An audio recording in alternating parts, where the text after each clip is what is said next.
भोपाल सिंह जी की आज 140वीं जन्म जयंती का हम समापन कर रहे हैं। आज ही के दिन 11 के दिन आपका जन्मदिन आता है। जन्मदिन के उपलक्ष्य में आज यह गायत्री शक्तिपीठ सरस्वती विलास में हमने यज्ञ हवन किया है। सभी शहर के प्रबुद्ध लोग यहाँ उपस्थित हैं और मंत्र पुष्पांजलि कर अभी कार्यक्रम का समापन हुआ है। ये 5-6 दिन के प्रोग्राम रहे थे, जो 2 तारीख से मोहता पार्क में उनकी जो मूर्ति लगी हुई है उस पर अभिषेक और पुष्पांजलि शुरू हुआ था। 3 तारीख को कवि सम्मेलन का आयोजन हुआ था जो करीब 5 घंटे चला। 4 तारीख को राम और रामायण की आज की तारीख में वैश्विक परिदृश्य में क्या भूमिका है और कैसे भारत के माध्यम से राम राज्य पूरे विश्व में आ जाए, इस परिकल्पना के साथ बहुत अच्छे उद्बोधन हुए। कल 5 तारीख को सम्मान समारोह था जिसमें हमने उन व्यक्तियों के नाम से सम्मान दिए जिन्होंने भारत में मेवाड़ का नाम रोशन किया। ऐसे करीब 30 विभूतियाँ थी जिनको हमने सम्मान किया और आज ये उनका जन्मदिन जो सदा प्रोग्राम है उसमें हमने यज्ञ हवन कर पुष्पांजलि अर्पित किए। संस्था के हमारे कर्मठ महासचिव, आज इनका भी जन्मदिन है।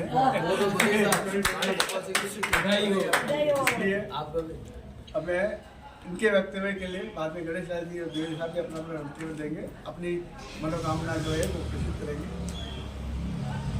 लगभग जय किशन चौबे संस्थापक महासचिव लगभग 15 सालों से सम्मान समारोह मना रहे महाराणा भूपाल सिंह जी की जन्म जयंती के उपलक्ष्य में। ये कार्यक्रम हमने इसलिए चालू किया कि जो यहाँ के मेवाड़ के दिवंगत व्यक्ति थे जिनको लोग बाग भूलना चालू हो चुके थे, तो हम जो सम्मान दे रहे हैं वो उन दिवंगत व्यक्तियों के नाम से दे रहे हैं। जैसे शौर्य सम्मान जो है हमारा लेफ्टिनेंट जनरल नाथू सिंह जी के नाम से, एक हमारे हेमराज जी उस्ताद हुए उनके नाम से भी हम सम्मान कर रहे हैं, करण सिंह जी पहलवान हुए उनके नाम से कर रहे हैं, और खेल का जो सम्मान है वो राज सिंह जी डूंगरपुर के नाम से सम्मान दे रहे हैं। और जो भी सेवा भावना वाले जितने भी सम्मान हैं वो हम महाराणा भूपाल सिंह जी ठाकुर अमरचंद बड़वा के नाम से दे रहे हैं। और साहित्य और इतिहास के सम्मान जो है डॉक्टर गोपीनाथ जी शर्मा, ब्रजमोहन जी जावलिया, के.एस. गुप्ता साहब और विभिन्न इतिहासकारों को और कलाकारों के हिसाब से जो हम सम्मान दे रहे हैं, जो हमारे पूर्व कुंदन लाल जी मिस्त्री हुए हैं, बहुत बड़े चित्रकार, जो आज महाराणा प्रताप का जो हम चित्र देख रहे हैं वो चित्र कुंदन लाल जी मिस्त्री और राजा रवि वर्मा के सानिध्य में नोक झोंक से, दोनों की बराबर नोक झोंक चलती रही, उस नोक झोंक से आज जो चित्र नज़र आ रहा है वो उन दोनों के प्रयासों से है। और अमरचंद जी बड़वा का चित्र अगर आप देखेंगे तो पूर्ण रूप से महाराणा प्रताप का चित्र नज़र आता है और वो चित्र ओरिजिनल है। उस समय की जो आर्टिस्ट ने बड़े रामद्वारा में वो चित्र आज भी लगा हुआ है। तो साथियों, ये कार्यक्रम हम जो कर रहे हैं, जो यहाँ के चर्चित व्यक्तित्व रहे, जैसे मेडिकल में हमारे BN शर्मा साहब जो पहले प्रिंसिपल थे, उनके नाम से हम सम्मान दे रहे हैं। तो इस मेवाड़ के जो विभिन्न लोग जो जा चुके हैं और जिनको लोग बाग भूलने जा रहे थे, हम उनको वापस याद दिला रहे हैं और किसी न किसी सर्टिफिकेट पे वो चित्र मतलब उनके घरों में सुशोभित हो और लोग बाग आने जाने वाले सर्टिफिकेट के जरिए उन लोगों को याद करें। हमारा यही प्रयास है कि ये कार्यक्रम बराबर उत्तरोत्तर, और आज जो इन 5 दिनों में जो कार्यक्रम हुआ है उसमें एक से एक बढ़ के विभिन्न लोगों ने भाग लिया। हमारे 2 IAS जिसमें एक टीकमचंद जी बोहरा कवि भी हैं, पन्ना दाय पर उन्होंने बहुत विस्तृत कविता पाठ किया भी था और कविता की किताब भी निकाली। उसी किताब को हमने मतलब पन्ना दाय के विषयांग में छापा। और साथ ही रतलाम से हमारे एक संजय बारी आए हैं जो कीरत बारी और बारी समाज के मामले में लिखा, वो भी हमने उस विषयांग में दिया। इसी तरह आशीषा देवपुरा जो हुए, महाराणा उदय सिंह जी को प्रशय दिया और उनको आज जो हम यहाँ उदयपुर को देख रहे हैं वो उन महाराणा उदय सिंह जी को अगर आशीषा देवपुरा नहीं बचाते तो निश्चित है कि ये उदयपुर नहीं होता। तो हम इन 5 दिनों में जो कार्यक्रम कर रहे हैं वो सभी के लिए उचित है। और राम और रामायण इस वक्त जो चर्चाएं चल रही है उस राम और रामायण के प्रति भावना लोगों की बढ़े और जानकारी पूरी मिले।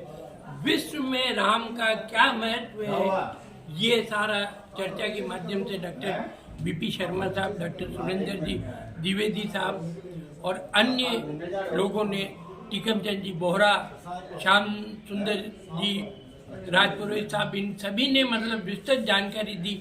इसी क्रम में हमारे गणेश लाल जी नागदा और सुनील जी त्रिपाठी ने काव्य में राम के ऊपर प्रस्तुति दी थी।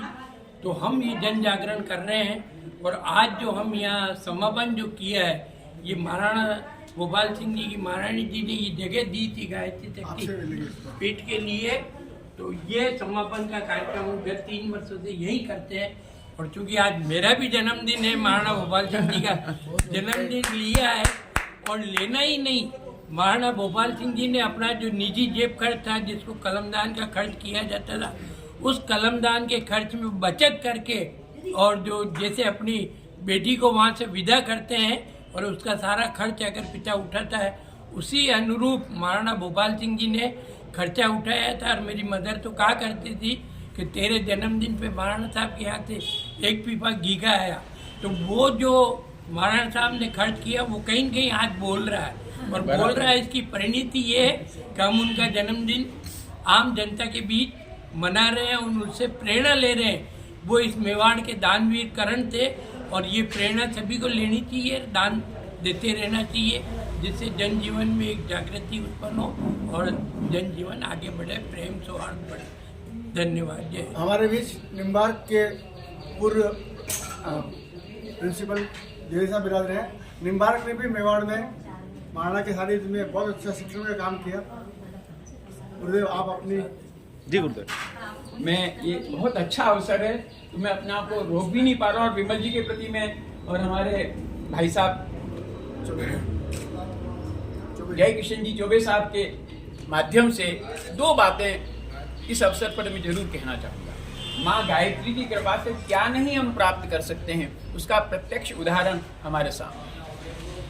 हम लोग केलवा से राज परिवार में यजुर्वेद पीठ पर आमंत्रित हुए और पिताजी महाराणा साहब कई लोगों को अध्ययन के लिए बनारस भेजते थे। जनु भाई, देवीलाल जी सामर, मोहन सिंह जी मेहता, लड्डू भाई, ये कई लोग थे जो वहाँ अध्ययन के लिए, रामशंकर जी की बेटी। पिताजी भी वहाँ पढ़कर आए। आते ही जब मालूम हुआ कि हमारे दादाजी यहाँ करपात्री जी जो लक्ष्य चंडी हुई इसी वहाँ पर यहाँ के कुलाचार्य रूप में थे। आने के बाद में पिताजी को हाथी दान किया गया।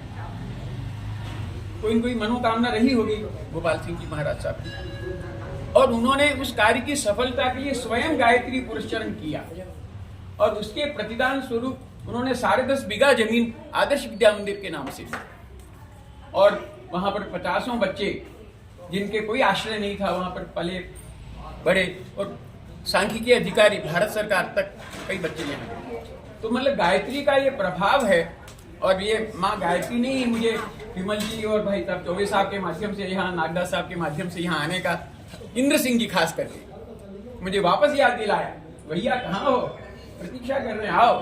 तो ये माँ की शरणों में आना हुआ।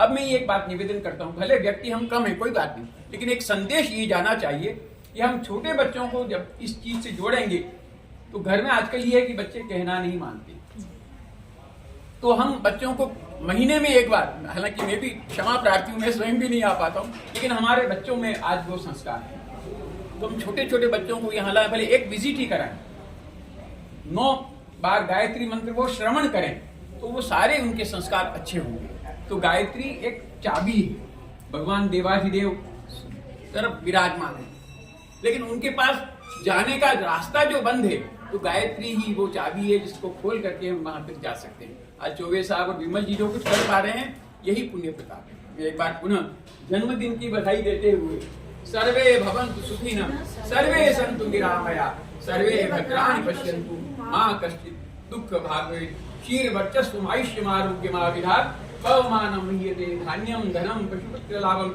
100 संवत्सरं दीर्घमायु। बहुत बहुत अभिनंदन। मैं आज जो भाई साहब ने, सुरेंद्र जी ने जो आज आदेश दिया है, एक तरह से हम आदेश ही मानते हैं, हमारे सीनियर है, तो स्कूल के किसी न किसी स्कूल के बच्चों को हम मतलब यहाँ लाने का प्रयास करेंगे और उन बच्चों को अल्पाहार और उनको यहाँ की सारी जानकारी और देंगे, जिससे क्या बच्चों में शिक्षा, स्नेह, प्रेम और धर्म के प्रति आस्था बढ़े। हम आज से इनकी आदेश की पालना करने का प्रयास करेंगे और ऐसे किसी भी कार्य में मैं स्वयं अपनी उपस्थिति जरूर दर्ज कराऊंगा और विलम्ब से नहीं आऊंगा। जी सर। हमारे बीच गणेश जी नायडा साहब है। आज की जो विशेष ग्यारस है उसके बारे में आप हमको लोगों को बताएं कि आज ग्यारस का क्या महत्व है, और महाराणा भूपाल सिंह जी के उस नक्षत्र में जो जन्म का आपने श्रेणी की और उस बारे में अगर आप कुछ बताएं तो वो ज्योतिष के एंगल से बहुत सब लाभान्वित होंगे। बात है कि उदयपुर में लोक जन सेवा संस्थान की तरफ से महाराणा उदयपुर के महाराणा भूपाल सिंह जी की 140वीं जयंती का कार्यक्रम आयोजित किया गया, जो 5 दिवसीय था। दिनांक 2 तारीख से आज तक 5 दिवस में विभिन्न कार्यक्रम किए गए। 2 तारीख को मोहता पार्क में जो गोपाल सिंह जी की मूर्ति लगी हुई है उसका दुग्धाभिषेक किया गया। 3 तारीख को श्रमजीवी महाविद्यालय में कवि सम्मेलन किया गया, जिसमें काफ़ी अच्छा कार्यक्रम रहा और इसकी अध्यक्षता राजस्थान विद्यापीठ विश्वविद्यालय के कुलपति परम आदरणीय SS सारंग देव साहब ने की। दूसरे दिन विद्यापीठ के प्रांगण में BC के सभागार में राजस्थान विद्यापीठ प्रतापनगर में राम और रामायण की संस्कृति के बारे में विभिन्न साथियों ने अपने विचार व्यक्त किए और यह भी पाया कि इस समय 22 जनवरी को अयोध्या में जो रामलला की इस मूर्ति की स्थापना हुई है वह वास्तव में पुनः एक त्रेता युग के शुभारंभ की शुरुआत थी, और यह उम्मीद की गई और सबके विचार आमंत्रित किए गए कि 2025 22 जनवरी से पहले पुनः कृष्ण की स्थापना भी शायद संभव है। और तीसरे दिन कल राजस्थान विद्यापीठ प्रतापनगर में आदरणीय सारंग देव साहब की अध्यक्षता में और विभिन्न पदाधिकारियों की सानिध्य में अपने यहाँ के राजस्थान के भारत के कई जो अच्छे जिन्होंने कार्य किए उनका की जयंती, भूपाल सिंह जी की जयंती का कार्य दिवस आज ही है, और वो भी आज विजयादशमी है, विजया एकादशी है। ऐसी स्थिति में लोक जन सेवा संस्थान के जो पदाधिकारी हैं, यहाँ के अध्यक्ष महोदय आदरणीय विमल जी